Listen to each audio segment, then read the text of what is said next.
बिस्मिल्लाहिर्रहमानिर्रहीम। अस्सलाम वालेकुम। मैं आपका होस्ट जहाज़े मिनास और आप देख रहे हैं आपका प्रोग्राम ओवरसीज़ पाकिस्तानी टेलीविज़न। हमारे आज के प्रोग्राम की मेहमान शख्सियत हार्दिल अज़ीज़ पाकिस्तान कौंसलेट जद्दा के सरबराह हिज़ एक्सीलेंसी जनाब आफ्ताब खोकर साहब, जो कि किसी तारफ़ के मोहताज नहीं।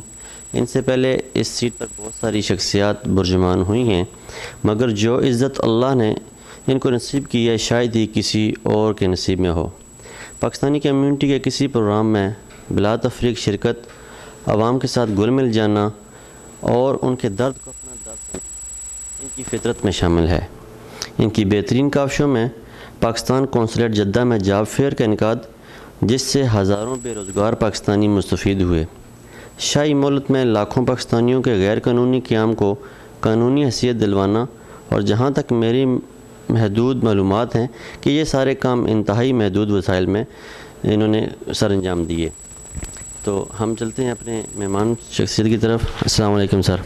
वालेकुम सलाम। सर बहुत मेहरबानी, आपने हमें टाइम दिया। आप अपनी मसरूफियात में से आपने टाइम निकाला। बिस्मिल्लाहिर्रहमानिर्रहीम। ये मेरे लिए भी एक फ़ख्र की बात है।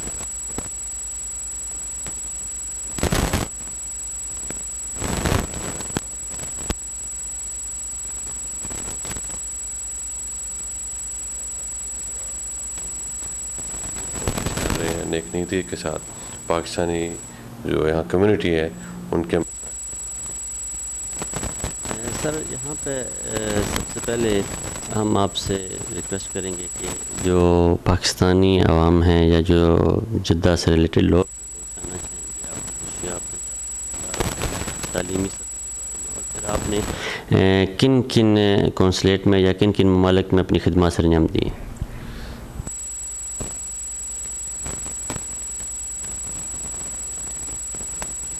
कस्बा क्लास मैंने government central college school normal से की।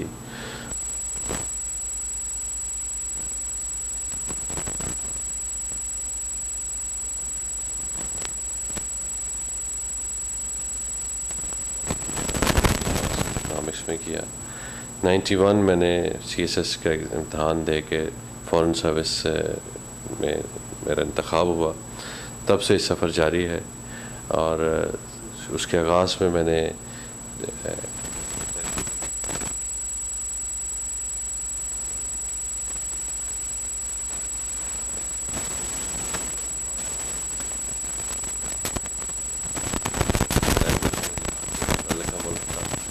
उज़्बेक जो है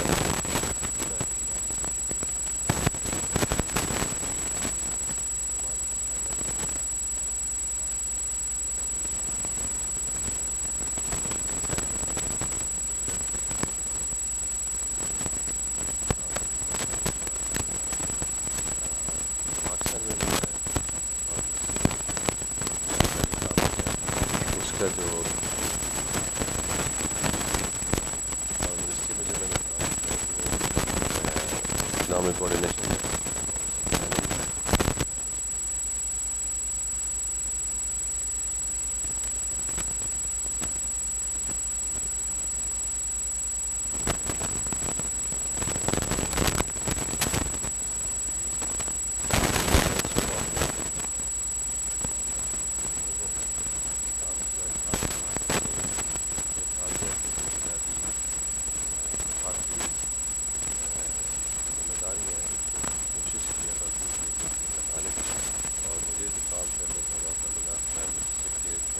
उसका फ़ायदा मुझे ये हुआ कि दूसरी जो मिनिस्ट्री है उनकी फंक्शनिंग पता चला, जो कि हमारे लिए बहुत काम आती है जब हम बाहर एम्बेसी में होते हैं, कॉन्सुलेट में होते हैं।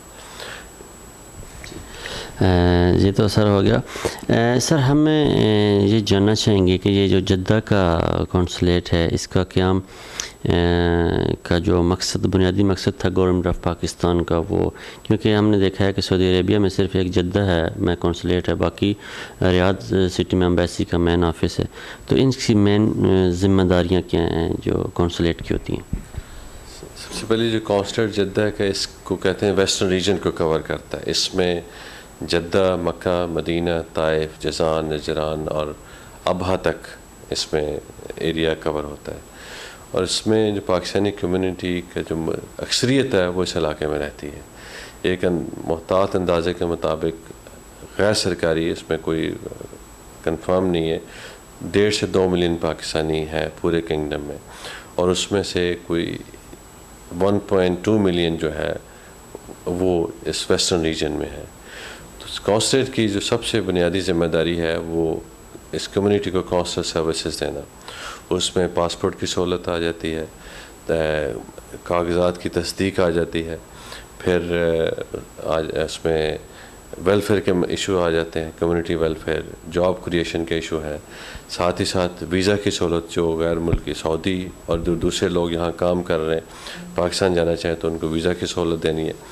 इसके साथ हमारी अहम ज़िम्मेदारी है दोनों मुल्कों के दौरान तजारत को फ़रोग़ देना। उस सिलसिले में हमारे पास कमर्शियल विंग है और साथ ही साथ हमारे पास नादरा का सेटअप भी है। तो ये सारी जो ज़िम्मेदारी हैं उसमें तजारत से लेके कौंसल सारा हम यहाँ पर देते हैं लोगों को। हमारी कोशिश है कि हम इन ज़िम्मेदारियों को अच्छे तरीके से निभाएं। बाज़ मुश्किलात भी पेश आती हैं, लेकिन हम इस्लामाबाद की जो वज़ारत ख़ारजा है उसके तावन से और ओवरसीज जो मिनिस्ट्री है उसके तावन से कोशिश करते हैं कॉमर्स मिनिस्ट्री की सपोर्ट के साथ इन ज़िम्मेदारियों को निभाएं। माशाल्लाह जी। सर आप ये तो हो गया, अभी जैसे कुछ अर्सा पहले जो ओवरसीज़ पाकिस्तानी है, पाकिस्तान में जो पासपोर्ट का सिस्टम था उसमें कुछ ख़राबी आई थी, तो मुस्तकबिल में कोई ऐसा प्लान कौंसलेट जद्दा ने या एम्बेसी फ़रियाद ने बनाया हो कि ये जो बैरून ममालिक पाकिस्तानी हैं इनको तो कभी किसी की वालदा की वफ़ात होगी, किसी के कोई और ऐसा एक्सीडेंट हो गया, अर्जेंट जाना पड़ता है और पासपोर्ट ख़त्म है, तो इस सूरत हाल में कोई हंगामी सूरत हाल में उसको पासपोर्ट कैसे इशू करना, कोई इस किस्म का प्लान है आपका फ्यूचर में? दोबारा अगर इस्लामाबाद ऑफिस में प्रॉब्लम हो तो ओवरसीज़ पाकिस्तानी को फेस ना करना पड़े। उसमें जब पहले भी क्राइसिस हुआ था तो गवर्नमेंट ने एक पॉलिसी बनाई थी कि जी जो मौजूदा पासपोर्ट हैं उनकी मुद्दत बढ़ा दी जाए, तो वो हमने उसको किया था, उससे लोगों को काफ़ी सहूलत भी हुई थी। उसके अलावा भी अगर कोई बंदा किसी एमरजेंसी सूरत हाल में हमारे पास आता है तो हम कोशिश करते हैं कि उसको मुमकिन हद तक उसकी मदद की जाए। और अब आजकल भी लोग आते हैं, उनका हम ये करते हैं कि पासपोर्ट अगर उनका ख़त्म हो गया तो नए पासपोर्ट की वो दरख्वास्त जमा करा दें और पुराना पासपोर्ट के ऊपर थोड़ी सी मदद बढ़ा देते हैं ताकि वो अपना सफ़र करके पाकिस्तान से वापस आ जाएं और फिर आके अपना पासपोर्ट ले लें। लेकिन हमारी कोशिश ये होती है कि उनको ये कहना कि जी वो पासपोर्ट नया अप्लाई ज़रूर करें, क्योंकि मुद्दत बढ़ाना एक वक्ती हल है, उसमें बाज़ औक़ात इमिग्रेशन के ऊपर मुश्किल पेश आ सकती है, सऊदी हुकाम बाज़ औक़ात उसको एक्सेप्ट नहीं करते। इसी तरह किसी और मुल्क में जाएं, वो कहते हैं कि मशीन रीडेबल पासपोर्ट है, इसके ऊपर मैनुअल अमेंडमेंट जो है ना वो नाकाबिले, दुबई वाला वो एक्सेप्ट नहीं किया जी, दुबई वाले तो बिल्कुल नहीं करते, उन्होंने पॉलिसी बनाई है। सऊदी हुकूमत ने भी ये पहले ख़त्म कर दिया था, फिर हमारी दरख्वास्त पे उन्होंने इसमें तौसीक़ की और अब इसकी जो अक्टूबर 2015 तक उन्होंने इसकी रखी है डेडलाइन कि उसके बाद वो हाथ मशीन मैनुअल पासपोर्ट नहीं एक्सेप्ट करेंगे, सिर्फ और मशीन रीडेबल का। इसलिए हमें अपने लोगों को हौसला अफजाई देनी चाहिए, उनको ये मोटिवेशन देनी चाहिए वो जितनी जल्दी हो सके मशीन रीडेबल पासपोर्ट पे शिफ्ट हो जाए। सर ओवरसीज़ पाकिस्तानियों के हवाले से गवर्नमेंट, पुरानी गवर्नमेंट ने क्या किया और जो नई गवर्नमेंट इसकी क्या पॉलिसी है? कोई प्लॉट जैसे OPF का कुछ है वो आपसे मुंसलिक हैं जो स्कीमें आती हैं?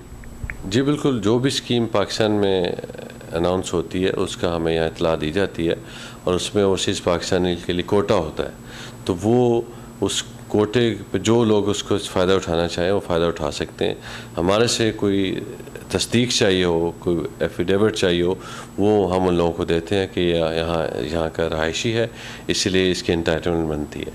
तो वो तो गवर्नमेंट की स्कीम में जो भी ऐलान होता है उसमें हम लोगों को इतला देते हैं। उस इतला के लिए आप यहाँ के ज़राए इब्लाग इस्तेमाल करते हैं, जैसे उर्दू न्यूज़ या सऊदी गज़ट या कुछ इस किस्म का, या मैं किसी और ज़राए से आप? दोनों हैं जी। एक तो ये अखबारों के ज़रिए देते हैं और फिर हमारी वेबसाइट में बहुत इसको हम कोशिश करते हैं लोगों को इसके ज़रिए इतला देने की, और जो लोग इंटरनेट इस्तेमाल करते हैं वो इससे काफ़ी फ़ायदा उठाते हैं, उनको वक्ती तौर पर वक्त चीज़ें को पता चल जाता है। और कम्युनिटी के मुख्तलिफ यहाँ फ़ोरम हैं, उनके ज़रिए भी हम इतला देते हैं, जिस तरह प्रोफेशनल फ़ोरम है, डॉक्टर्स का, इंजीनियर्स का, अकाउंटेंट्स का, वो बहुत एक्टिव है। फिर एक एग्जेक्टिव ग्रुप है, उन तक भी बात हम पहुंचाते हैं, और ये चैनल बहुत ही इफ़ेक्टिव रहता है। जो बाकी कम्युनिटी है, लेबर है, वो यही है कि यहाँ हम इश्तहार लगा लेते हैं काउंसलर हॉल में। रोज़ाना यहाँ पे 1000-1200, आम दिनों में 1000-1200-1500 तक लोग आते हैं, और वो उनको उस नोटिस बोर्ड के ज़रिए इतला मिल जाती है। ठीक है सर। सर लोग शिकायत करते हैं कि पासपोर्ट और नादरा का जो शनाख्ती कार्ड है उसका सिस्टम काफ़ी स्लो है और उनको वेट करना पड़ता है अनटिल वो प्रिंट इस्लामाबाद से होकर आए। तो आया कोई गवर्नमेंट का प्लान है ऐसा कि वो जो प्रिंटर हैं या मशीनें हैं प्रिंट वाली वो यहाँ जद्दा में या रियाद में फ़िक्स करने का? देखिए, इसमें हमें ये समझने की ज़रूरत है कि ये जो हमारा सिस्टम है वो बायोमेट्रिक्स बेस्ड है। इसके लिए वो सिक्योरिटी फीचर्स जो हैं वो सेंट्रलाइज्ड हैं। मेरा ख्याल है कि फ़िलहाल ये मुश्किल होगा गवर्नमेंट के लिए, और अभी तक ये निज़ाम ठीक चल रहा है। अगर आप मुवाजना करना चाहें तो उसमें हमारे जो रीजन में है बांग्लादेश का वही निज़ाम है जो हमारा है, उनका भी यही है, सेंट्रलाइज है, और अब भी इसमें डिलीवरी काफ़ी हद तक बेहतर हो गई है। मैंने ये भी मुशाहिदा किया है कि 1 हफ़्ता 10 दिन के अंदर भी पासपोर्ट आ रहा है। तो मेरा ख्याल इतना तो मार्जिन रखना चाहिए, और जब आप लोगों को सहूलत दी है कि वो 6 महीने पासपोर्ट के एक्सपायरी से पहले के अंदर पासपोर्ट अप्लाई कर सकते हैं, और 10-12 दिन के कोई ज़्यादा लंबा अरसा नहीं है, तो हमारे लोगों को चाहिए कि अपने पासपोर्ट के बारे में इतला रखें कि कब ख़त्म हो रहा है। अलमिया ये है कि वो आते हैं कि जी 6 महीने पहले ख़त्म हो गया था, वो इतनी तो नहीं कोशिश करते या याद नहीं रखते। हालांकि जब बाहर हो तो पासपोर्ट आपका वाहिद डॉक्यूमेंट है जो आपको पास हमेशा होना चाहिए और हमेशा वैलिड होना चाहिए। इसलिए हमें ज़रूरत है कि अपने लोगों को इससे आगाह करें, इस बारे में तालीम दें कि पासपोर्ट हमेशा नज़र रखें कब ख़त्म हो रहा है और वक्त से पहले नया अप्लाई कर दें। सही। सर ये सऊदी गवर्नमेंट से जो एमनेस्टी स्कीम शुरू हुई है, जो गैर कानूनी पाकिस्तान तारकीन वतन थे वो अपने कागजात ठीक करवा लें या कानूनी हैसियत, मैं जहाँ तक जानता हूँ माशाल्लाह नहीम खान साहब ambassador of Pakistan is excellence, इन्होंने बड़ा अहम रोल अदा किया। सबसे पहले एप्लीकेशन भी उन्होंने सबमिट की इसको एक्सटेंशन की। इससे अब तक कितने पाकिस्तानी मुस्तफ़ीद हो चुके हैं कौंसलेट जद्दा के थ्रू, और अगर आपके पास रियाद की कोई इन्फॉर्मेशन है तो वो, और इससे अभी ये ख़त्म कब हो रही है और आप लोगों को क्या पैगाम देना चाहेंगे? इसमें थोड़ा सा मैं आपको इसका तनाज़ुर दे दूं कि गवर्नमेंट ने जब ऐलान किया है कि सऊदी अरब में रहने वाले अपने आप को कानूनी तौर पे तस्हीह कर रहे हैं, और जो गैर कानूनी होगा उसको मुश्किलात का सामना होगा, कानूनी तौर पर उसके कार्रवाई होगी, तो उस वक्त हमारे सफ़ीर साहब जो नईम खान साहब हैं उन्होंने सऊदी हुकूमत के साथ ये मामला उठाया कि ठीक है, हम आपकी इस काविश में, इस कोशिश में बराबर के शरीक हैं, और हम पूरी तरह इत्तफ़ाक़ करते हैं कि कानून की पैरवी होनी चाहिए। लेकिन चूँकि कई सालों से हमारे लोग और दूसरे मुल्कों से यहाँ रह रहे हैं, और ख़ास तौर पर पाकिस्तानी अपनी सऊदी अरब के साथ मोहब्बत की वजह से अक्सर नज़रअंदाज कर देते हैं, क्योंकि यहाँ जब आते हैं तो उनको हरमैन की मोहब्बत की वजह से वो जाना नहीं चाहते, इसलिए वो गैर कानूनी भी रहते हैं लेकिन तसल्ली में होते हैं कि जी अल्लाह की घर के पास है, इसलिए उन्हें अल्लाह की तहफ़्फ़ुज़ हासिल है। इसलिए सफ़ीर साहब ने कोशिश की कि सऊदी हुकूमत से कि ऐसी पॉलिसी बनाई जाए जिसमें हमारे लोगों को सबसे बेहतर फ़ायदा मिल सके। तो जो भी हुकूमत ने उसमें पॉलिसी के अंदर नकात रखे, वो सारे के सारे वो थे जो हमारे एम्बेसी की तरफ से गए थे, जिसमें जुर्मानों की माफ़ी, जो कफ़ील हैं वो हरूब कर देते हैं। हरूब का मतलब है कि जो रनवे वर्कर्स हैं, अपना काम छोड़ के भाग स्पॉन्सर से भाग गए और उसमें काफ़ी मसाइल हमारे लोगों को पेश थे। जुर्माने की माफ़ी और हरूब वालों को मौका दिया जाए कि वो नए कफ़ील के साथ काम कर सकें। तो सारी की सारी चीज़ें सऊदी हुकूमत ने मंजूर की। साथ ही हमारे एम्बेसी सफ़ीर साहब ने उनका कहा जी 1 साल का टाइम वक्त दिया जाए इस चीज़ को तस्हीह करने के लिए। उस पर सऊदी हुकूमत ने शुरू में वक्त कम दिया, फिर उसमें मुद्दत बढ़ाई। अब नई जो मुद्दत है वो 3 नवंबर को ख़त्म हो रही है। इस सारे मरहले के दौरान हमारे अब तक जो मुहतात अंदाज़ा है जो हमें सऊदी हुकूमत से अदाद व शुमार मिले हैं वो 3.5 लाख अफराद नकल कफ़ाला करा चुके हैं, यानी अपना 3 लाख पाकिस्तानी, 3.5 लाख पाकिस्तानी जो अपना जो तस्हीह करा चुके हैं और वो कानूनी तौर पर यहाँ पे उनके पास कागज़ हैं और यहाँ पे काम कर रहे हैं। इसमें जो लोगों की अपनी कोशिशें भी शामिल हैं, लेकिन हमने एम्बेसी ने और कौंसलेट ने यहाँ पे जॉब फेयर का अहतमाम किया, रियाद में भी किया, जद्दा में किया और दूसरे शहरों में। और उससे लोगों हमने कंपनियों को बुलाया, कंपनी वाले आए, एक वक्त पे 70-80 कंपनियों के नुमाइंदे मौजूद होते थे और हमारे तरफ से 3-4 हज़ार लोग आते थे। उससे लोगों ने फ़ायदा उठाया और इस चीज़ को बाकी एम्बेसियों ने, कौंसलर ने कॉपी किया। उसके बाद दूसरे सफारत खानों ने भी जॉब फेयर का अहतमाम किया, हमारी ख्वाहिश को देखते हुए, उसकी कामयाबी को देखते हुए। इसमें दूसरा जो पहलू है वो लोग वो हैं जो इससे फ़ायदा नहीं उठा सकते और वो हैं जो 2008 जुलाई के बाद यहाँ पे आए हैं उम्रा या हज पे। उनके लिए कानूनी तौर पे गुंजाइश मौजूद नहीं है कि वो यहाँ पे रह सकें, लेकिन कानून में ये उन्होंने गुंजाइश पैदा कर दी है कि उनको ब्लैक लिस्ट नहीं किया जाएगा, जो कि इस एमनेस्टी स्कीम से पहले ये था कि जो भी यहाँ से डिपोर्ट होगा वापस जाएगा वो ब्लैक लिस्ट हो जाएगा और अगले 5-10 साल सऊदी अरब वापस नहीं आ सकेगा। लेकिन इस स्कीम के तहत ये सहूलत है कि वो वापस आ सकता है। तो हमारे लोग उन्होंने जो इससे फ़ायदा नहीं उठा सकते, उन्होंने अपने आप को कौंसलेट में आकर रजिस्टर कराया। उनको जिनके पास पासपोर्ट नहीं थे उनको हमने एमरजेंसी पासपोर्ट इशू किए और वो प्रोसेस अभी तक जारी है। उसमें उसकी जो रफ्तार है वो इतनी ज़्यादा नहीं है। उसकी वजह यह है कि सऊदी हुकूमत के जो अदारे हैं जो इस चीज़ को ज़िम्मेदार हैं उनके ऊपर काफ़ी बोझ है, बर्डन है। तो वो कोशिश कर रहे हैं कि अपने तौर पे इसको करें, लेकिन हमें नहीं लगता कि जो मुद्दत है 3 नवंबर तक उस वक्त तक ये पूरा कर सकेंगे। लेकिन इंशाअल्लाह ताला सऊदी हुकूमत का तावन शामिल है और जो सऊदी फरमा रवा बादशाह सलामत है उनकी पाकिस्तान के साथ मोहब्बत, पाकिस्तानियों के साथ उनकी जो उल्फत है, उसकी वजह से हमें यकीन है कि पाकिस्तानियों को कोई नुकसान नहीं पहुंचेगा। और जब भी कोई ऐसी मुश्किल पेश आएगी वो सऊदी हुकूमत हमारी बात को सुनेंगे और उन मसाइल को हल करने में हमारे साथ तावन करेंगे। सर, एक बड़ा अफवाह सी फैल जाती है कि पाकिस्तानी इतने चले गए, इतने डिपोर्ट हो गए, वो क्या अदाद व शुमार हैं? कितने पाकिस्तानी अब तक जो है इस स्कीम के तहत सेफ़ एग्ज़िट रास्ते यूज़ किया उन्होंने? देखिए, जो हमारे पास से हमारे सिस्टम के तहत जो लोग एग्ज़िट लेके गए हैं उनकी तादाद हमारे जद्दा में इतनी ज़्यादा नहीं है।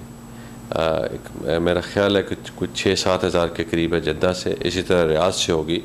लेकिन इसके अलावा काफ़ी लोगों ने एमरजेंसी पासपोर्ट बनवाए थे शुरू में, लेकिन वो अब वापस नहीं जाना चाह रहे और उन्होंने एक मुशाहिदा है हमारा कि हमारे पास नहीं आ रहे। इसका मतलब है कि उन्होंने कफ़ील ढूंढ लिया, वो नकल कफ़ाला करा के यहीं पे अपना काम कर रहे हैं।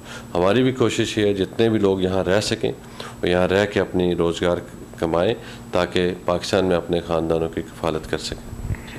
माशाल्लाह जी, ये बड़ी एक अहम मालूमात है कि 2008 के बाद जो लोग आए हैं वो इस स्कीम से मुस्तफ़ीद नहीं हो सकते और अगर वो जाना चाहें वापस पाकिस्तान तो वो जा सकते हैं और ब्लैक लिस्ट नहीं होंगे, दोबारा वो किसी भी नए वीज़े पे सऊदी अरेबिया आ सकते हैं। तो ये एक बड़ी अहम बात थी जो हमें बताई और बड़ी अहम मालूमात थी जो हमारे साथ। थोड़ी तसीद ये हज और उम्रे वाले जो दूसरे लोग हैं, अगर उनका हरूब हुआ है और वो वापस जाना चाह रहे हैं तो वो इस स्कीम के आखिरी दिन जब इसका ऐलान हुआ था उससे एक दिन पहले भी अगर उनका हरूब हुआ है और वो वापस जाना चाह रहे हैं तो उनको ये सहूलत होगी वो जाना है। लेकिन साथ ही साथ वो यहाँ नकल कफ़ाला करा सकते हैं, नया कफ़ील ढूंढ सकते हैं। जो 2008 के बाद ये एक और बड़ी अहम खबर कि 2008 के बाद जो पाकिस्तानी वर्क वीज़ा पे हैं और कफील से उनका हरूब मीन के जो लोग अपने स्पॉन्सर से भाग गए हैं, बाहर काम तलाश किया, उन्होंने बाहर काम कर रहे थे, अगर अब वो दोबारा कानूनी सर्कल में आना चाहते हैं तो वो आ सकते हैं, इस एमनेस्टी से वो फ़ायदा उठा सकते हैं। बिल्कुल फ़ायदा उठा सकते हैं, लेकिन एक चीज़ वाज़ेह करना चाहिए हमें अपने लोगों के लिए कि पाकिस्तान में अक्सर लोगों का ये तसव्वुर है अभी तक भी कि आज़ाद वीज़ा लेके आएंगे, वो वीज़ा किसी कफ़ील का और का होगा, वो काम किसी और के साथ करेंगे। ये गैर कानूनी है। सऊदी हुकूमत इसके ऊपर बहुत सख्ती कर रही है और आज़ाद वीज़ा नाम की कोई चीज़ नहीं है सऊदी कानून में। तो ये एजेंट लोगों को गुमराह कर रहे हैं, उनसे पैसे लेते हैं कि आप आज़ाद वीज़ा लेके जाएं और अपनी मर्ज़ी से जहाँ मर्ज़ी चाहे काम करें। वो ऐसा नहीं है। अब सूरत हाल मुश्किल होती जा रही है, तो हमारी दरख्वास्त है लोगों से कि यहाँ आने से पहले कागज़ात चेक करें किस कफ़ील के साथ है, और अगर वो हमसे चाहें हम उसकी तस्दीक भी कर सकेंगे कि हमें से पूछा जाए कि कफ़ील की हैसियत क्या है, इसके पास काम है कि नहीं है, और कॉन्ट्रैक्ट के अंदर चीज़ें शामिल हैं, तनख्वाह कितनी है, रहाइश है, खाने का बंदोबस्त है, इंश्योरेंस है कि नहीं। इंश्योरेंस बहुत ज़रूरी है, मेडिकल इंश्योरेंस बहुत ज़रूरी है, और साथ ही साथ 1 साल की जो कामा की फ़ीस है 2500 रियाल हो गई है, वो भी देखें कि वो किसकी ज़िम्मेदारी है। ये सारी चीज़ें तस्दीक करके फिर पाकिस्तान से चलें, और कोशिश करें कि एजेंटों के ज़रिए ना करें, जो ओवरसीज़ एम्प्लॉयमेंट कॉर्पोरेशन है उसके ज़रिए आए, ताकि उनका ख़र्चा बिल्कुल कम से कम हो। सर ये एक और यहाँ पे बड़ा इशू है कि कुछ दिन पहले कुछ प्रोग्राम्स भी पाकिस्तान टीवी चैनल्स पे चले कि जो सऊदी यहाँ जेलों में पाकिस्तानी पड़े हुए हैं और उनकी सज़ा पूरी हो चुकी है और उस पर कोई एक्शन नहीं लिया जा रहा, लेकिन रियाद एम्बेसी ने इस पे एक्शन लिया और 2 कौंसलर जो हैं वो इसके लिए उन्होंने रखे हैं कि वो लोगों को जिनकी सज़ाएँ पूरी हो चुकी हैं जेल से निकाल के लिए लाएँ और उनकी मालूमात इकट्ठी करें सफ़ीर साहब ने। और मैं ह्यूमन राइट्स की कुछ दिन पहले एक रिपोर्ट पढ़ रहा था, उसमें 18 पाकिस्तानी मेरे ख्याल में नईम खान साहब की पर्सनल काविशों से वो सज़ाए मौत के कैदी जो थे ड्रग स्मगलिंग में इन्वॉल्व थे वो रिहा हुए हैं। ये बहुत बड़ी अचीवमेंट है और सऊदी हिस्ट्री में आई थिंक एक पहला वाक़या ऐसा है कि सज़ाए मौत के कैदी को जिसको सज़ा हो चुकी थी किसी सफ़ीर के कहने पर माफ़ी दी गई है। तो सर उनके लिए कोई काम किया जा रहा है? बहुत सारे लोग एक टीवी चैनल एक एंकर ने तो बना दिए थे 280 यहाँ पे जद्दा की किसी जेल में पड़े हुए हैं कैदी जो उनकी सज़ा पूरी हो चुकी है और वो वहाँ पे पड़े हुए हैं। ये हमें ज़रूरत है कि हम सऊदी निज़ाम को समझें और फिर अपनी राय का इजहार करें।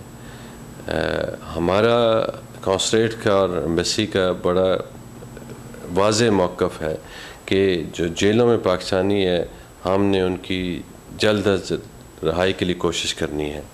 उस सिलसिले में हमारी बाकायदा विज़िट होती है जेल की। अभी 1 हफ़्ता पहले मैं मक्का जेल से होकर आया हूँ, उससे पहले हफ़्ते हमने जद्दा की जेल में विज़िट किया था, हमारी टीम गई थी, जो वहाँ लोग थे उनसे मुलाकात की। अगली जो आने वाली इतवार है उसमें मदीना जेल की विज़िट है।